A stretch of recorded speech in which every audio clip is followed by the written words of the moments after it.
It started with a laugh. A soft, guilty laugh. I hadn't meant to listen. I was just walking back from the garage with a cold beer and an old wrench, thinking maybe I'd finally get around to fixing the loose cabinet hinge in the kitchen. It squeaked when you opened it. Had for weeks. She never mentioned it, but I knew it annoyed her. I stopped in the hallway. Not because of anything I saw, but because of what I heard. Her voice was soft, almost playful. There, she cooed. You won't give away your mother, will you? Then, that laugh. Small, warm, self-satisfied. I didn't move, didn't make a sound. I just stood there in the dark hallway, the condensation from my beer can dripping onto my sock. Our dog, Sadie, let out a faint chuff. A soft exhale, like she was amused or resigned. That sound dogs make when they're trying to be gentle with you. I could see just the edge of the living room from where I stood, her arm resting on the couch cushion, Sadie's head between her knees. She was scratching behind her ears. Slowly, intimately, she said it again. You're such a good girl. You won't tell, right? Not even if he looks at you like that. That time, the whisper wasn't playful. It was loaded, careful. And then she laughed again, a little louder, almost like a release. I backed away, slowly, quietly. She didn't know I was there. I stepped into the guest bathroom and closed the door like I'd just come back from outside. Let the faucet run. Flushed the toilet for good measure. Then I came back out and walked toward the living room with that practiced, married kind of cheerfulness. Did you feed Sadie already? I asked. She looked up from the couch, startled. Just a beat too slow to answer. Oh, yeah, just now. She smiled. She was staring at me like I forgot her birthday. Sadie trotted over to me, tail thumping against my leg. I reached down and scratched her head, but something in me recoiled when I touched her. Not because of Sadie, because of what she'd just heard. Because of what I hadn't seen. And suddenly, I hated that the dog had been there in the room when I wasn't. I hated that Sadie had seen my wife's face during that whisper. Heard the tone. Felt her body. I hated that our dog knew something I didn't. That some hidden moment had passed between them, between my wife and a creature that couldn't speak. That moment started to eat at me in ways I didn't understand. The rest of the evening went on as usual. Leftovers. A glass of wine for her. SportsCenter on mute. She was fine. Too fine. Her movements too smooth, her smile too light. That kind of careful choreography people do when they're trying to leave no trace. When we got into bed, I watched her move. She always turned off the lamp on her side first. Pulled the covers up to her chin, curled on her left side, back to me. Sadie curled up in her usual spot at the foot of the bed. I waited a long time in the dark before turning off my light. I watched the back of her neck, her shoulder blades rising and falling. I couldn't sleep. My mind kept circling the words. You won't give away your mother, will you? Not even if he looks at you like that. I lay there staring at the ceiling, that phrase repeating in loops. It was a joke. Maybe. Probably. It had to be. But something in me had already started to shift. The next morning, I noticed she hadn't packed her usual lunch. She always brought a sandwich, a banana, and those seaweed crisps she pretended to enjoy. But that morning, the lunchbox stayed on the counter, untouched. You not bringing lunch today? I asked, keeping it casual. She blinked. Oh, I'll grab something near the office. You hate spending money on lunch. She shrugged. Figured I'd treat myself. That was odd. She hadn't changed her routine in years. After she left, I watched Sadie circle the living room like she always did, making her little patrol of the windows. I followed her. When she finally laid down on the rug, I knelt beside her. She raised her head. I soughed. What did she say to you? I whispered. Sadie blinked. I looked into those deep brown eyes, truly wishing that dogs could talk. That just once, this animal I'd loved for 8 years would open her mouth and say something back. But all she did was exhale. Soft and long. The same breath I'd heard last night. Something had passed between them, something I wasn't meant to hear. And now that I had, I couldn't unhear it. That was the moment everything began to unravel. Not with a scream or a slammed door, but with a whisper to a dog. And I think deep down, I knew that whisper wasn't meant as a joke. It was a confession. It's strange what you start noticing once you're looking for something. The coffee mug she didn't wash all the way. A receipt left in the dryer. The way she smiled when she typed on her phone. How her expression softened in a way it didn't when she looked at me. It wasn't evidence. Not really. Just signs. That first week, I told myself to let it go. That I was being paranoid. That the whisper to Sadie was nothing but a throwaway moment. I told myself that until I started watching her the way Sadie did. Quiet. Observant. Waiting for a shift. And the shifts came. They always do. On Wednesday, she came home late from work. Not late. Just enough to notice. 40 minutes past her usual time. No call. No text. She breezed in, breathless, smiling. Traffic was a mess. I checked the traffic app later. The roads had been clear. Thursday, I woke up before her and noticed the faintest smudge of lipstick on the inside of her pillowcase. She hadn't worn any around me for weeks. I asked her, gently, "You wearing makeup to the office now?" She blinked. "What?" "No. Just lip balm." That night, I caught her scrubbing the pillowcase in the bathroom sink. By Friday, I'd started to catalog things. Not on paper, just in my head. The way an animal learns the rhythm of its surroundings. I watched her closet. Watched what she wore. Noticed when certain outfits disappeared for a day and reappeared in the hamper with perfume still clinging to them. She was seeing someone. I didn't know how. I didn't know where. But I knew. I knew in that silent, hollowing way you know when someone stops looking at you like they used to. But it was Sadie who told me the most. Not with words. With patterns. She didn't follow my wife around as much anymore. Not when she left the house. Not when she came back. Sadie watched her from across the room now, ears half folded.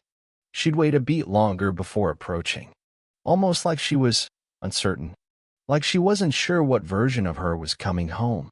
One night, after dinner, I saw something I couldn't unsee. I walked into the bedroom while she was folding laundry. Her phone was face down on the bed, and Sadie was curled beside it. She looked over her shoulder and whispered, half under her breath, "Don't worry." I deleted the thread. I froze. She didn't know I was behind her. She turned too quickly when I stepped closer. Smiled. "What? What did you just say?" I asked, keeping my voice calm. She tilted her head. "Huh? You said you deleted something." "Oh." She laughed, shaking her head. "No, I was just thinking about work. Deleted an email chain. You know, annoying coworker stuff." She picked up her phone and slipped it into her back pocket. Sadie stood up slowly and walked across the bed to me, pressing her head against my thigh.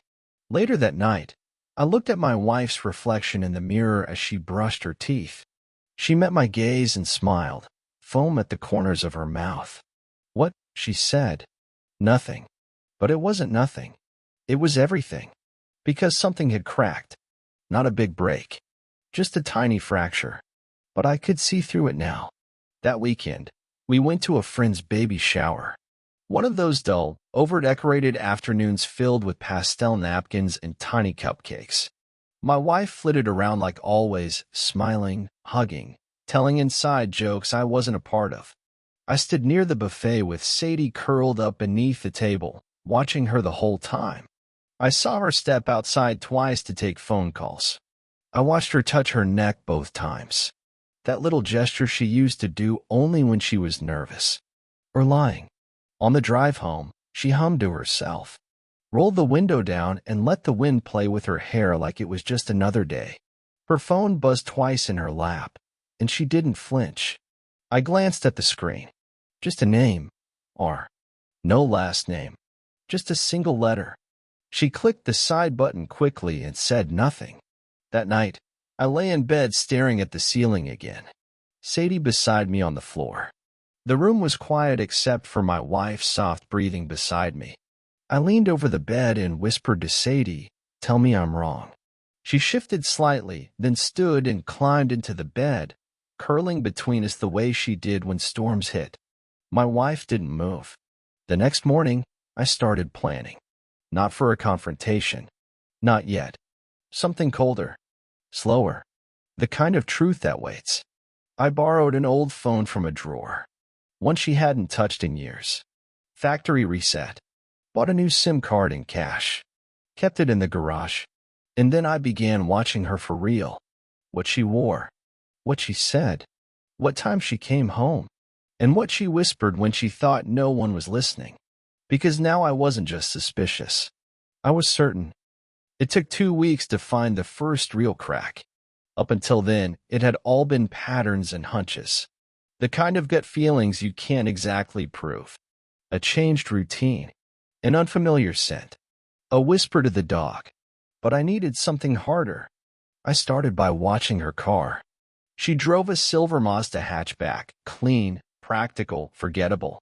On Thursdays, she said she stayed late at work for strategy meetings. That's what she called them. Strategy. I checked her location history one morning when she left her phone charging in the bathroom. She disabled tracking. Not completely, just selectively. Her work calendar still had placeholder entries. But Google? Nothing. That was new. She used to share her location with me. Had for years. I never even asked her to. It had just been automatic. Now it was gone. But she hadn't thought about the car's GPS. It was an older model, but it had basic navigation. And after some digging, I found the history log, hidden in the menu under a few layers. Last Thursday, 321 Kessler Avenue. Not her office. Not anywhere near it. I typed the address into my phone. Residential. One-story house on the east side. No one we knew. Not even close. I didn't go there that day. I waited. Watched the car log the same address 2 more Thursdays in a row. She came home after each one with the same excuse. Strategy meeting. You know how these marketing folks are. I started saying less. Just nodding. Sometimes a smile. Sometimes not even that. One night she looked at me across the dinner table and said, "You're quiet lately." I shrugged. Just tired. You sure? Sure. She nodded and went back to scrolling on her phone. Later, I found a strand of hair on her coat. Long too light to be hers. And then, finally, the dog found it. Sadie came into the bedroom carrying something small and gray in her mouth. Tail up, proud. One of those moments where dogs think they've caught treasure. She dropped it at my feet. A sock. Not mine. Too large, for one. A man's sock. Gray, soft, with a faded Nike swoosh near the ankle. It wasn't from any pair I owned. Not even close.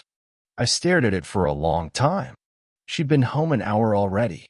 Changed into her lounge clothes. Said nothing about laundry. No mention of guests. I picked it up with 2 fingers and turned it over. There was a name written faintly on the inside band in faded marker, Ryan. She never even noticed it was gone.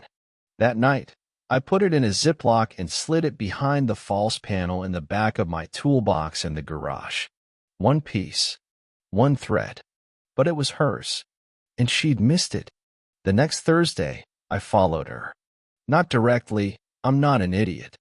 I waited 5 minutes after she left, then took the truck down the back road to Kessler Avenue. Parked 3 blocks away. Walked the rest. It was dusk by then. That soft blue hour where everything's tinted like a faded memory. Her car was already there. In the driveway. Lights on inside. Curtains drawn. I didn't get close. Didn't need to. I just stood there across the street, Sadie's leash still looped in my hand, like I just stepped out for a normal evening walk. That's when I saw him. He came to the window. Not directly. Just a silhouette moving behind the curtain. Tall. Shirtless. And then she came into frame. She leaned in. Kissed his neck. Laughed. I couldn't hear it. But I didn't need to. Sadie let out that soft exhale again. The one she gave when something was off. I crouched down beside her, scratched behind her ears. She lied, I whispered. Sadie looked at the house, then looked back at me. She didn't wag her tail. She didn't move. We stood there for a full minute before I turned and walked away. Back at home, I left the lights off and sat in the kitchen, staring at the darkened window. I didn't cry. I didn't shake. I just waited. She came home at 9:42 p.m. Same routine. Keys dropped in the bowl. Shoes off by the door. A kiss on the cheek I didn't return. She didn't notice. She microwaved some leftovers. Took a glass of wine into the living room. Asked me if I wanted to watch something. I said I was too tired. She smiled. That's okay. I'm wiped too. 15 minutes later, she was asleep on the couch. Sadie curled beside me on the floor. I pulled out the burner phone from the garage and took a photo of the sock. The GPS log. The house. One by one. It wasn't about confrontation now. It was about precision. Because she thought I was still blind. Still that man who smiled too easily and nodded too often and loved her without question. But I wasn't. Not anymore. I was the man she whispered around. The man she thought was too soft to listen. And she had no idea how loud her silence had become. His name was Ryan Locke. I found it 2 days after I followed her. She left her laptop open in the kitchen while she ran upstairs to take a call. Normally, she was careful with it, closed, password. But that night, she must have felt safe. She wasn't. The email tab was open. A thread half deleted, the kind that vanishes from the inbox but still lingers in scent, if you know where to look. She had an address labeled simply as R. Her last message was short. Thursday still on? If not, next week. Might have to be later. There was a signature block at the bottom she hadn't cleaned, left behind by some copied and pasted message from months ago. A signature from him. Ryan Locke. Assistant Creative Director. Grayline Media. I snapped a picture of the screen with my burner phone and closed the laptop gently, just as her footsteps hit the landing upstairs. I Googled him that night. Tall, athletic, early 30s. Same agency she worked at, different department. A few conference photos. Some branding campaign that won local awards. The kind of man who wore fitted jackets and said, "Let's circle back," without irony. His smile pissed me off the most. It was that practiced, PR-polished smirk. The kind you flash for a camera, not a person. The kind my wife had never once used when she took pictures with me. He had an Instagram, but it was private. His profile picture was a half-cropped photo of him and a golden retriever. That detail stopped me. I stared at the photo for a long time. Enlarged it. The dog wasn't Sadie, but it was close. Same soft face. Same for color. He had a type. The caption under the photo couldn't ask for a better listener. The irony wasn't lost on me. I didn't sleep that night. Not really. I lay in the dark, Sadie curled at my side on the rug, while my wife shifted gently beside me, whispering something soft into her pillow. Probably dreaming. In the morning, she kissed my cheek and told me she loved me. Her breath smelled like mint.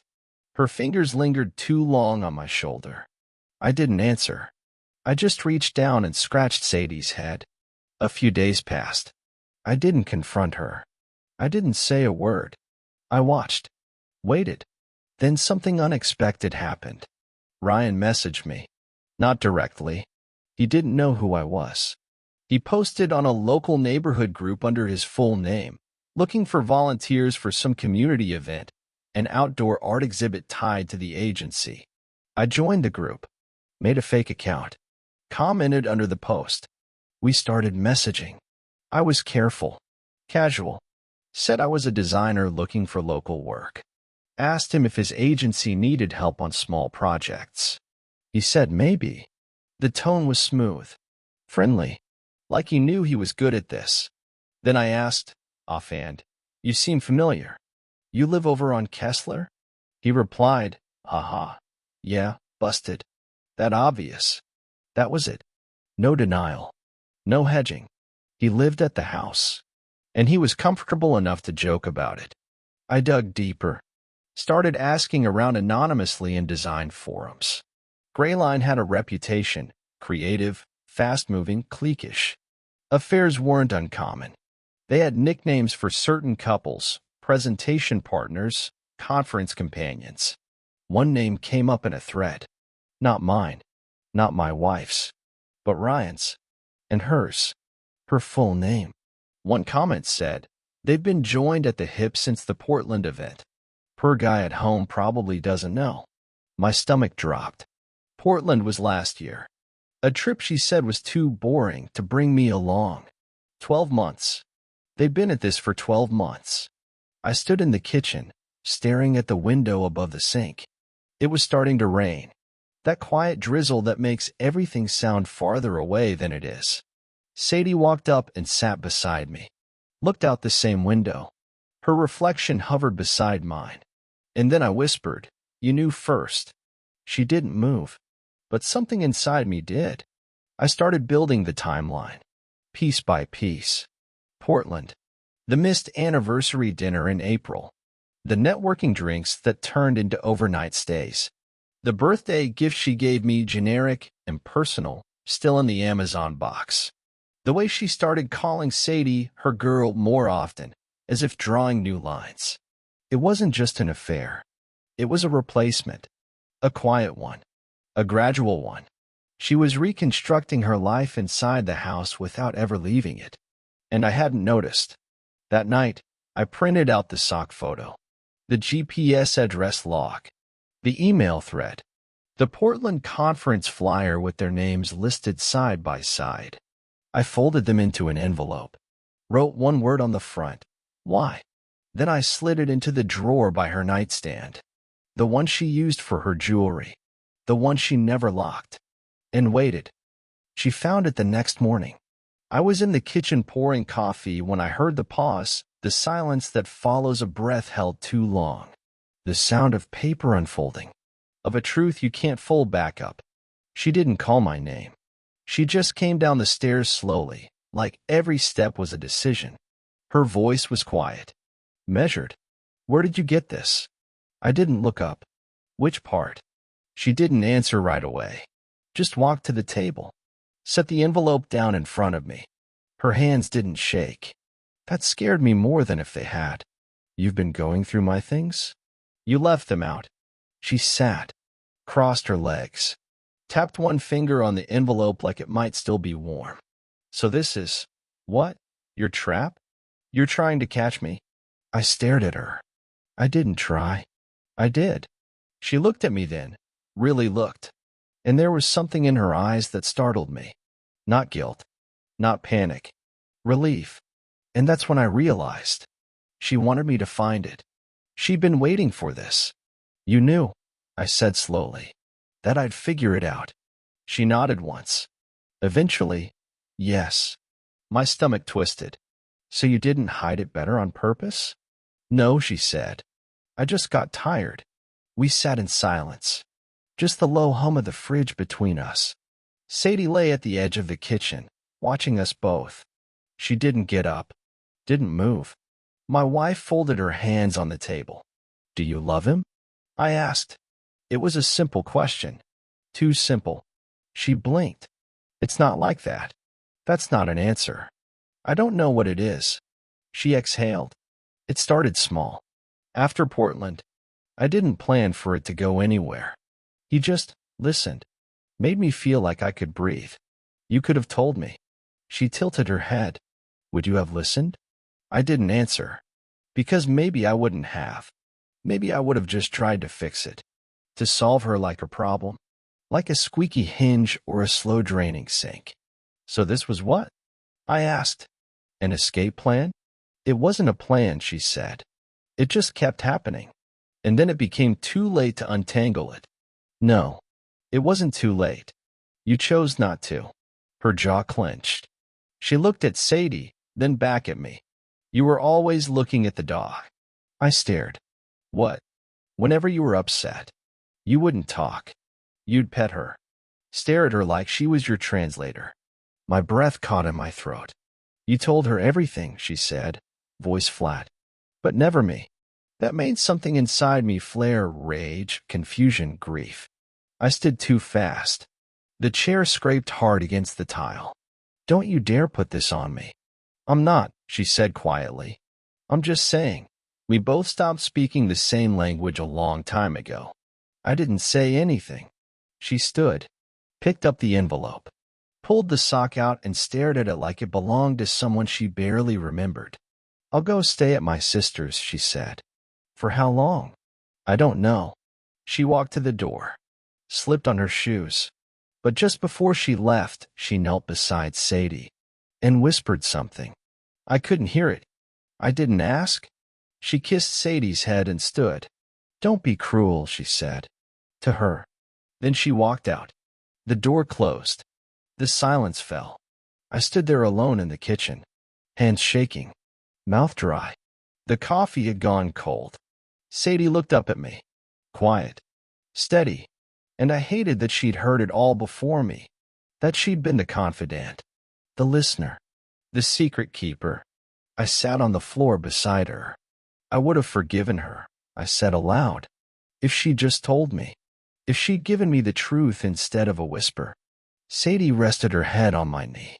That night, I found myself scrolling back through the messages, the fake account, the forum threads, Ryan's profile, and I saw something new, a post I hadn't noticed. 2 days ago. Sometimes you don't realize what you've stepped into until you're already sinking. Lesson learned. I clicked on the comments. There were none, but I looked at the timestamp. It was posted the same night I left the envelope in her drawer. She told him. Of course she did. And now I had another problem. Because if she told him about me, what else had she shared? What else had they planned? I didn't sleep. I sat in the dark and watched the shadows move across the ceiling. Thought about what she'd said. About Sadie. About the language we stopped speaking. But the part that wouldn't leave me, the part one couldn't unhear, was her whisper that very first night. You won't give away your mother, will you? Now I wasn't so sure she was talking about a secret. Maybe it was a warning. Maybe she was telling Sadie not to betray her. And maybe I'd only heard part of the truth. The silence didn't last long. 3 days after she left, she started calling. First once, then twice, then 6 times in one afternoon. I didn't answer. On the 4th day, she left a voicemail. Her voice was soft, edged with a false calm. She said she wanted to talk, that she wasn't sure what came next, but we could figure it out together. She said she missed the house, missed Sadie, missed me. I played it twice, then deleted it. She never once said she was sorry. I think that's what sealed it for me. I called an attorney the next morning, told him what I had, proof, timelines, GPS logs. I didn't want a dramatic case. I just wanted a clean cut. We drafted papers within a week. No alimony. No entanglements. The house was in my name. She'd never bothered to get added to the title. Too much hassle, she once said. I dropped the envelope off at her sister's house while she was at work. No confrontation. No speech. Just a sealed package on the front porch with her name on it and a note inside that said, "You were right. We stopped speaking the same language. I'm fluent now." She didn't respond right away. Not until she got served. Then the messages changed. She was angry, indignant, said I was overreacting, said this wasn't what she wanted, that we could fix it, that she was willing to work through whatever this was. She used the word rift, as if what she'd done was a miscommunication, a hairline fracture instead of a wound. I didn't reply. I went through the house room by room that night, collecting what was hers, what had her fingerprint on it, her clothes, her jewelry, her perfume bottles, her books, even the coffee mug she always used, the one with the chipped handle I once glued back together for her, back when that meant something. I packed it all in boxes and stacked them neatly in the garage. Didn't tape them shut, didn't write her name on them. If she wanted them, she could come get them. If not, I'd burn them. But the sock, I kept that. The one with Ryan's name on it. I kept it sealed in its Ziploc, tucked inside the back of my filing cabinet. Not for evidence. Not for court. Just to remember. To never forget how easy it was for someone you trust to lie right to your face, and then kiss you goodnight like nothing ever happened. Sadie stayed close in those weeks. Followed me more than she used to. Slept beside the bed again, like she knew the balance had shifted. She didn't look at the front door as much. Didn't wait for her anymore. Maybe she understood too. Some nights, I still whispered to her. Sure things. Honest things. She would have let me drown. She was already gone before she left. Thank you for not telling her you knew. I meant that last one. I still don't know what she whispered to Sadie that first night. The words I wasn't supposed to hear. But I think it was something like, "You won't give me away, right?" And maybe Sadie didn't. Not at first. But in the end, she chose me. Dogs don't lie. A month after the papers were finalized, I went for a walk around the neighborhood. It was just past sunset. The air cool. A breeze shaking the early fall leaves loose. Sadie trotted beside me, calm as ever. We passed a house for sale on Kessler Avenue. Ryan's house. The sign had gone up just that week. I paused for a moment. Looked at the porch. The curtains. The shadows behind the window. No laughter now. No silhouettes. Just a dark, empty space. I stood there long enough for Sadie to sit at my feet, waiting. And then I turned. We kept walking. I never saw either of them again. Thanks for watching. If this story pulled you in, make sure to subscribe and hit the bell so you never miss the next confession. Until next time, take care and watch who you trust.